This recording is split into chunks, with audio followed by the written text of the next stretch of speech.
Introduce yourself and name. Okay, I'm just me, Dujuanya Lasenby. I'm a mother, former wife. I don't know, just me. Okay. Can you tell me what your idea of intimacy is? What do you think intimacy is? It encompasses a lot. More so for me is um, a connection emotionally um, and spiritually first.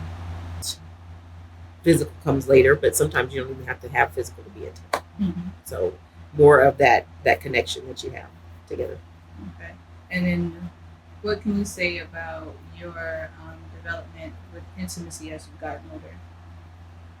Hmm. Of course, it's changed. Because of course, when you're younger, intimacy is bam, bam, boom. That's just like we're not intimate. But as you grow older and you mature, then you find out that it's way more than that. That's like I would say that's the most surface level. Mm-hmm. That's and it's really not fulfilling as you grow older. Yeah. So yeah. Okay. So, how do you feel about FrienTimacy? FrienTimacy. And that's the new phrase.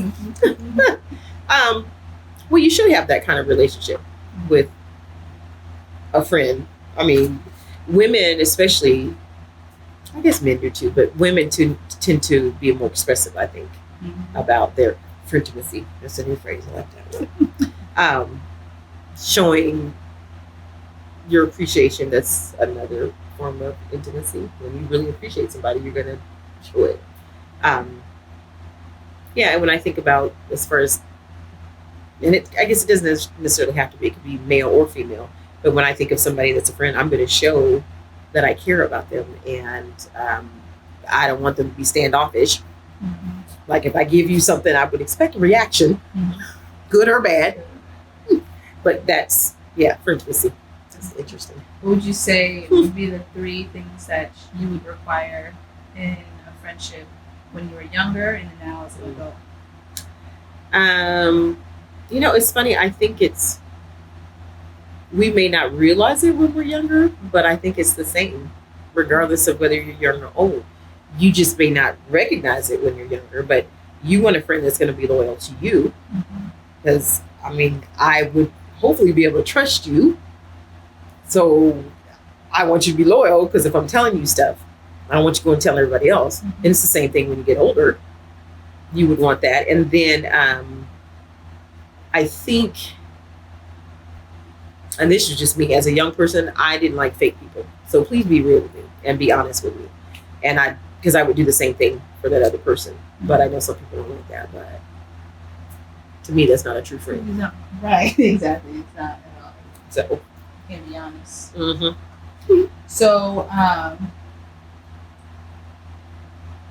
do you feel about being vulnerable in with your partner and also with your friends? Do you see there's a difference, or you can't be vulnerable if you're not vulnerable? You can't even really build a relationship. Period. Somebody has to let it roll down. Something. I'm not saying you just be like, here I am. No, there's levels to vulnerability. The first one, just even coming on to somebody and saying, hey, how are you doing? That's vulnerable because some people don't even want to approach somebody else. And then just kind of, there's levels to that, but you have to be. You can't be so guarded and closed, especially as you progress in a relationship. And I'm talking about a partner. Yeah, I would expect the same from each other. You can't be. It won't last. On a scale of 1 to 10, how would you say how fulfilling are your friendships now and when you were younger? They're much more fulfilling now to me, simply because I think as we age, we become more confident in who we are. Whereas when we're younger, sometimes we're not quite as confident. So sometimes our friends reflect that, and when they really or they're not as sincere, and you're not as trained to see that. And so you think, oh yeah, this is the friend, this is the friend. And then when it all boils down, it's like, no, this is not. They don't have my best interest at heart.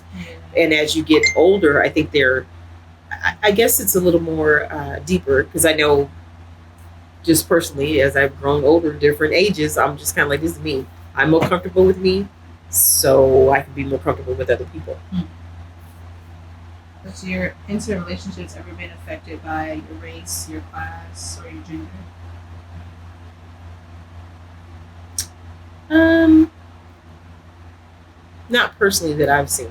I have seen it with other people. Um, just because being a person of color, I can remember I had a friend in high school that she was a white girl, and she liked this young man that was African American, black guy, and her parents didn't approve it, so she would have to sneak out to see him. Yeah, and she just had a hard time because she just wanted to be able to be with who she wanted to be with. Whereas I don't think I really, even growing up, I never had that issue. My mother was, because I was raised by a single mom, she didn't care. As long as that person loved me and treated me like they were supposed to, then that's all that mattered. I don't care if the person was purple. Some issues, but she didn't care. It was just, you love who you love. That's just how it is. So, yeah. So do you think that the older you get, the more you look for intimacy, or do you think it's the other way around? No. I think that as I've gotten older, not the physical part, which is what most people think of when you say intimacy. I don't care how much you describe it, that's what they think of. It is important, but it's not as important as having a companion. Okay. Because in order to, just being honest, as you get older, stuff don't look the same as when you was in your 20s. Just keep living. I'm telling you, it won't. So if you don't have that deeper connection, it ain't gonna last. Because he ain't gonna look the same, and I know I don't look the same. Just don't. So if that's what it was based on, it's not gonna last. But I don't have any, and then I have friends that I've had for years. It's not like we talk all the time, but they've known my children since they were like, yay, hi. Yeah. We don't talk every day, but we can pick right back up, and so, yeah. So you build intimacy in those friendships. We are, and we say this about each other, we're sisters. So even when in fact, they're older than me. Hey, little sis. Hey, how you doing? So then we just kind of catch up of what's happening in life, and all that kind of stuff. And it's interesting because, like I said, they've known my kids, and I know their kids. So then we talk about that, and I remember when, so it's just picking up where you left off. Right. It's, and knowing that if I needed something, I could actually call them. I don't care how long it's been since we've talked. They down for me. My last question would be, do you have any advice that you would give your younger self regarding intimacy? Be yourself, boo. and don't settle. If you don't settle. Don't sell yourself short. And especially nowadays, and I'll just, as a young person, because I went through the same thing, you think you get to be a certain age, you're trying to get married, you're trying to do this. Don't worry about it. It'll come. Be yourself. If they can't take you for who you are, next, you still got your girlfriends. Just enjoy your single time. Enjoy you. And because otherwise you really won't get that fulfillment from the relationship, is what it boils down to. So don't settle. Be yourself. Don't compromise. Whatever. If you have to change to make that relationship fit, that's not the relationship. That ain't it.